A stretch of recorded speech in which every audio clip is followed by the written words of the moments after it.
बिस्मिल्लाहिर्रहमानिर्रहीम। अस्सलाम वालेकुम नाज़रीन, मैं अहमद फ़वाद हूँ और आप मेरा यूट्यूब चैनल देख रहे हैं। अहम खबरों, तज्ज़िये और तबसरे के साथ आज के व्लॉग में आपकी खिदमत में हाजिर हुआ हूँ और बड़ी खबर और ब्रेकिंग न्यूज़ के साथ आज के व्लॉग में आपकी खिदमत में हाजिर हुआ हूँ। GHQ ने बिल आखिर कप्तान की मान ली। मामला क्या है, कुछ अहम और एक्सक्लूसिव डिटेल्स हैं आपके साथ में शेयर करूँगा। मामला तेज़ी से तब्दील होना शुरू हो चुके हैं। इमरान खान साहब का जेल से लंबा छक्का और जो जेल में उनको कैद किया गया है ये भी ज़्यादा दिन चलने वाला नहीं। कुछ इस हवाले से भी तफसीलात आपके साथ में शेयर करूंगा। नवाज़ और जरदारी जो कि ख़ुद को बड़ा खिलाड़ी समझते थे, ख़ास तौर पर आसिफ जरदारी, इनके साथ बड़ा हाथ इस वक्त हो चुका है और इस हाथ के बाद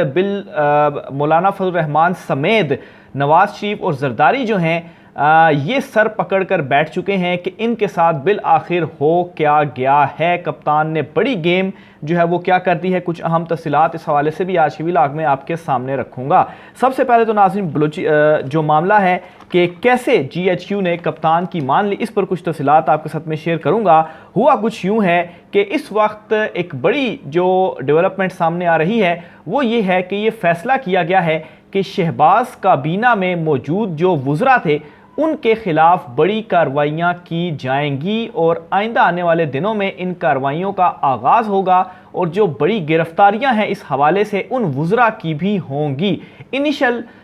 स्टेज पर कोई 2 दर्जन के 1.5 से 2 दर्जन के करीब जो वुज़रा हैं उनका जो नाम है वो शॉर्ट लिस्ट हुआ है और उनके हवाले से एहतसाब जो है वो किया जाएगा। और एहतसाब इस तरह से किया जाएगा कि वजारत में रहते हुए उन्होंने जो करप्शन के अंबार खड़े किए, ख़ास तौर पर मौलाना फजल रहमान के हवाले से जो बहुत सारी चीज़ें सामने आई, या KP में जो निगरान हुकूमत थी, या ख़ास तौर पर मौलाना के वज़ीर जो वफाक में भी थे, तो एक बड़ा जो क्रैकडाउन है एहतसाब के हवाले से वो होने जा रहा है। और जो उन वुज़रा करप्शन में और मैस लेवल पर करप्शन में मुलविस थे, इनके खिलाफ एहतसाब का जो दायरा है वो तंग किया जा रहा है। इनिशियल लेवल पर 1.5 से 2 दर्जन के करीब ये वुज़रा हैं जिनके खिलाफ जो कार्रवाई है, जो एहतसाब है वो अमल में लाया जाएगा। फिर इसके अलावा भी मज़ीद भी, चूँकि कोई 80 से तो ज़ायद शहबाज शरीफ की काबीना थी, तो मज़ीद वुज़रा भी जो कि करप्शन में मुलविस थे उनके अगेंस्ट भी जो एहतसाब है वो होगा। और ये एहतसाब कौन करेगा? ज़ाहिर सी बात है मौजूदा जो हुकूमत थी वो तो अब ख़त्म हो चुकी है, निगरान सेटअप आ चुका है और एक तो एहतसाब के जो इदारे हैं वो मुतहरिक होंगे और दूसरे नंबर पर वो किस तरह से मुतहरिक होते हैं सबको मालूम है कि कहाँ से जो चीज़ें हैं वो हो रही होती हैं। तो बहरहाल वहीं पर ये चीज़ डिसाइड की गई है कि इनके ख़िलाफ़ जो कार्रवाई है वो होगी। और सबसे बड़ी जो रीज़न है इसकी वो अवाम है, और अवाम रीज़न इस तरह से है कि जो इस वक्त ख़ास तौर पर इस्टेब्लिशमेंट के हवाले से अवाम के जहनों में जो चीज़ बैठ चुकी है कि चले इमरान खान साहब के साथ जो कुछ हो रहा है उसको अगर हम थोड़ी देर साइड पर रख भी दिया जाए, तो दूसरी तरफ जो टोला मुसल्लत किया गया शहबाज हुकूमत की सूरत में और जो PDM की सूरत में सारी काबीना बनाई गई, तो ये एक करप्ट टोला था जो कि मुसल्लत किया गया। और ये जो तासुर है, इस तासुर की वजह से जो एक नफ़रत आप कहें या जो एक मनफी पहलू है आवाम के जहनों में वो उजागर हुआ है। और इस पहलू को काउंटर करने के लिए या ख़त्म करने के लिए कि एटलीस्ट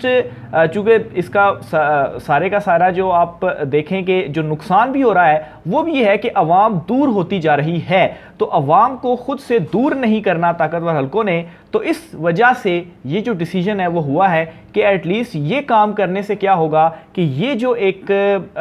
लोगों के जहनों में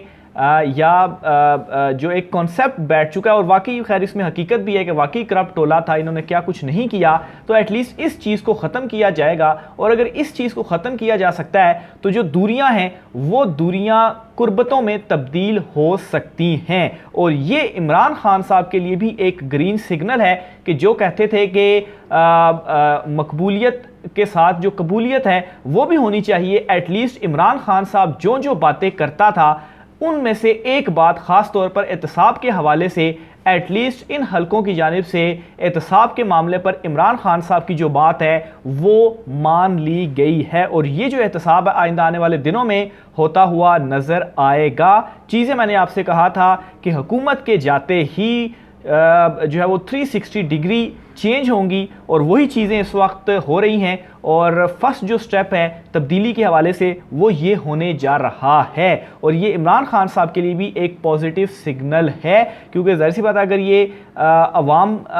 के लेवल पर जो है वो ज़ाहिर सी बात है अवाम ने प्रेशर ही एक क्रिएट हुआ है कि अवाम से जो दूरियां हुई हैं और इस प्रेशर की वजह से ही ये जो डिसीजन है वो लिया गया कि नहीं, हमने अवाम को अपने साथ रखना है, उनको साथ लेकर चलना है। तो फिर ज़ाहिर सी बात है कि इसके बाद अवाम जो है वो इमरान खान साहब के पीछे चल रही है और कुछ भी इमरान खान साहब के सामने लाया, इमरान खान के अगेंस्ट आप लाएं, डायरी लाएं या इससे पहले जो कुछ हुआ अभी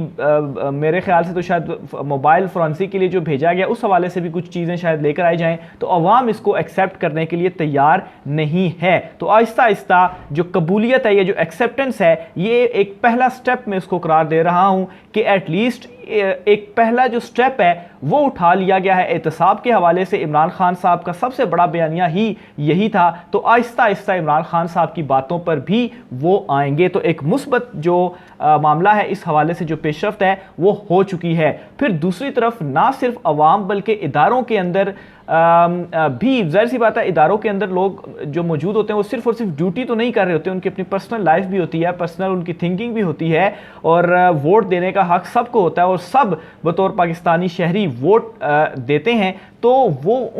उन लोगों में भी इमरान खान साहब की जो हिमायत है वो मौजूद है और बड़े मैस लेवल के ऊपर इमरान खान साहब की हिमायत मौजूद है। एक एग्जांपल मैं आपके सामने रखने जा रहा हूं और चूंकि इस वक्त इमरान खान साहब जेल में हैं और जेल से ही एक एग्जांपल मैं आपके सामने रखूंगा कि कैसे इदारों में इमरान खान साहब के हवाले से एक जो फॉलोइंग है वो मौजूद है और बड़े लेवल पर मौजूद है। इमरान खान साहब को जब गिरफ्तार किया गया उसके बाद बहुत सारी कॉन्स्पिरेसी थ्योरीज कहें या कहानियां जो हैं वो गढ़ी गई कि इमरान खान साहब छुप गए थे और उनकी जो डायरी है वो मिली और फिर वो जो क्लिक क्लिक करके जो दरवाज़ा खोलने की जो कहानी है जावेद चौधरी साहब उनकी जानिब से सुनाई गई। तो बहुत सारी जो कहानियाँ थी वो सामने आई और मकसद क्या था, वो ये था कि किसी तरीके से इमरान खान को एक अगर हम ये साबित कर दें कि वो डरता है गिरफ्तारी से, वो बुज़दिल है, उसकी जो अवाम में मकबूलियत है उसको हम कर सकें, उसमें नाकामी हुई। और इसी तरह से एक अफसर की जो कहानी है वो सामने आई है कि जब इमरान खान साहब को गिरफ्तार किया गया तो इसी तरह से एक अफसर को कहा गया कि आप इमरान खान साहब की जो गिरफ्तारी की कहानी है वो सुनाएं और वो इस तरह से सुना दें कि इमरान खान साहब को जो है वो उसमें बदनाम करना मकसूद हो। और उस वक्त चूँकि शहबाज हुकूमत मौजूद थी जब इमरान खान साहब को गिरफ्तार किया गया, राना सनाउल्लाह उस वक्त इंटीरियर मिनिस्टर थे, तो जब ये उनसे कहा गया, ये नहीं कि आप इस तरह से कहानी सुना दें कि वाशरूम में छुप गया था, जो है वो इसको इन्हें ज़बरदस्ती गिरफ्तार किया गया, ये बाहर नहीं आ रहे थे और जो है वो ये काफ़ी बुज़दिल हैं और ये कहते थे जी कि मैं गिरफ्तारी से नहीं डरता। हालांकि इमरान खान साहब अपनी गिरफ्तारी से कई हफ्ते पहले ये कहना शुरू हो चुके थे कि इन्होंने मुझे गिरफ्तार करना है, मैं गिरफ्तारी के लिए भी तैयार हूँ, ये आएँ, मुझे वारंट दिखाएं, कोई तोड़ फोड़ करने की ज़रूरत नहीं है, मुझे जस्ट वारंट दिखाएं, मैं खुद इनके साथ चला जाऊंगा और जो गिरफ्तारी है वो दे दूंगा। इमरान खान साहब की गिरफ्तारी और जेल के हवाले से भी एक दो चीज़ें मैंने आपके सामने क्लियर करनी है, लेकिन पहले ये मामला जो है वो मैं क्लियर करता चलूँ। तो इन ऑफिसर की जानिब से ये इनकार किया गया कि वो इस तरह की कोई जो कहानी है वो नहीं सुनाएंगे, इमरान खान साहब को बदनाम करने की जो कोशिश है या नाकाम कोशिश आप कहें वो नहीं करेंगे, क्योंकि इस तरह का कुछ हुआ ही नहीं है। इमरान खान साहब रेडी थे गिरफ्तारी के लिए और फिर उसके बाद इमरान खान साहब की जानिब से जो गिरफ्तारी है वो भी दे दी गई है। और गिरफ्तारी के बाद जो ये इमरान खान साहब का मजाक उड़ाते थे कि इमरान खान को शायद झुका लिया जाएगा, उसको दबाव में डाल दिया जाएगा, तो उन लोगों के लिए भी बुरी खबर ये है कि इमरान खान साहब के असाब को तोड़ना जेल में भी मुमकिन नहीं है। जो ये समझते थे कि जेल में इमरान खान साहब को गिरफ्तार करके उनके ऊपर सख्तियाँ डालकर तो उनके असाब को तोड़ दिया जाएगा, तो इमरान खान साहब इन जेल की सख्तियों से भी नहीं टूट रहे, बल्कि ज़रा बराबर भी उनके जो असाब हैं उनको नहीं तोड़ा जा सका। और इमरान खान के बहुत करीबी ये दावा कर रहे हैं कि इमरान खान साहब के जो उन्होंने डिसाइड कर लिया है वो करके ही रहेंगे और जो कुछ भी आप कर लें आप उनके असाब को तोड़ नहीं सकेंगे। इसलिए ये जो गिरफ्तारी है, बहुत सारे लोग इस गिरफ्तारी के बाद शायद मायूसी की तरफ गए कि अब तो इमरान खान साहब गिरफ्तार हो गया है, तो इसको थोड़ा सा जो है वो ब्रॉडर वे में लेने की ज़रूरत है कि ये जो गिरफ्तारी है ये एक आम मामूल सी बात है सियासतदानों के लिए पाकिस्तान में, कि जेल, वो कहते हैं जी कि जेल में जाएंगे तो तब जाकर कोई बड़े सियासतदान बनेंगे, नॉर्मली इस तरह से कहा जाता है। इमरान खान साहब तो एक लीडर हैं। बहरहाल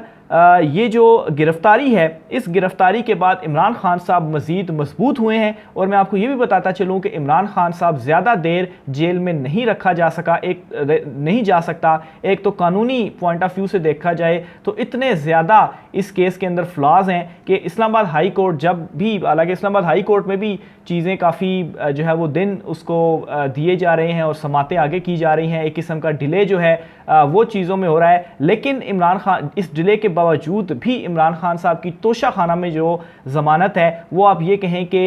एक किस्म की लिखी हुई है, क्योंकि इस केस में कुछ ऐसा नहीं है कि इमरान खान साहब के इस तरह से नाअहली और इस तरह से जो गिरफ्तारी है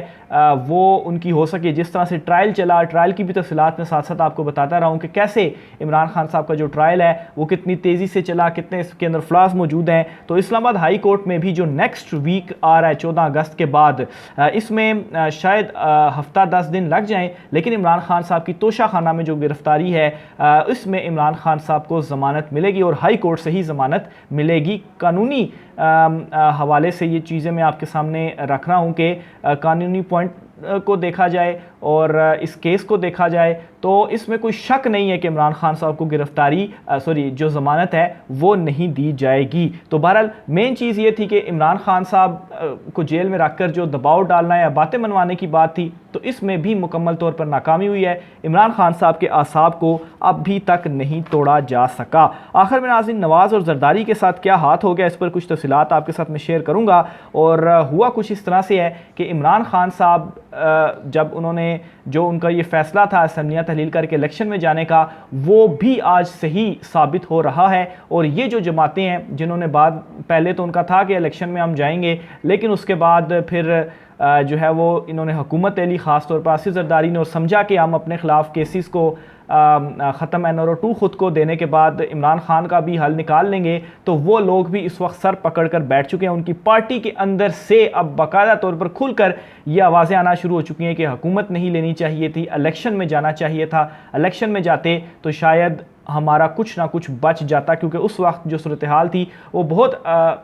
जो अभी पॉपुलैरिटी है या अभी जो हिमायत इमरान खान को हासिल है वो उस टाइम नहीं थी। उसके बाद इमरान खान की जब हुकूमत हटाई गई तो लोग जो हैं वो बहुत बड़ी तादाद में मज़ीद एडअप हुए इमरान खान साहब की हिमायत में। तो सबसे बड़ा जो अपसेट या बड़ी गेम या बड़ा हाथ हुआ है इन तीनों जमातों के साथ, PDM के मेन 3 स्टेक होल्डर्स यही थे, वो हुआ है निगरान वज़ीर-ए-आज़म के मामले के ऊपर। और शदीद परेशानी का ये शिकार हैं कि निगरान वज़ीर-ए-आज़म के मामले के ऊपर जो इन्होंने इतनी ज़्यादा जो मुलाकातें की, जो ये प्रैक्टिस करते रहे कि इसको हम बनाएंगे और समझते थे कि हम ही जिसको अनाउंस करेंगे वज़ीर-ए-आज़म और हम कोई दबाव डालने में कामयाब हो जाएंगे, तो ऐसा कुछ भी नहीं हुआ। एक बड़ा सरप्राइज़ जो है वो सामने आया जो काकड़ साहब हैं उनकी सूरत में, कि ये नाम दिया गया राजा रियाज की जानिब से और इस नाम के ऊपर जो इत्तफाक है वो किया गया और इसी नाम को ही जो है वो एक्सेप्ट करना पड़ा इनको। और इस मामले के ऊपर इनमें शदीद जो परेशानी है वो पाई जा रही कि ये निगरान वज़ीर-ए-आज़म के मामले के ऊपर हम समझते थे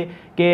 एटलीस्ट हमारी मर्ज़ी से शायद कोई हो जाएगा या हमारी कोशिशें भी थी या दबाव भी था और हम सारे इकट्ठे भी थे, लेकिन उसके बावजूद भी हम ऐसा नहीं कर पाए और आगे चलकर तो मामलात और भी ज़्यादा तब्दील होने जा रहे हैं। और ये भी मायूसी और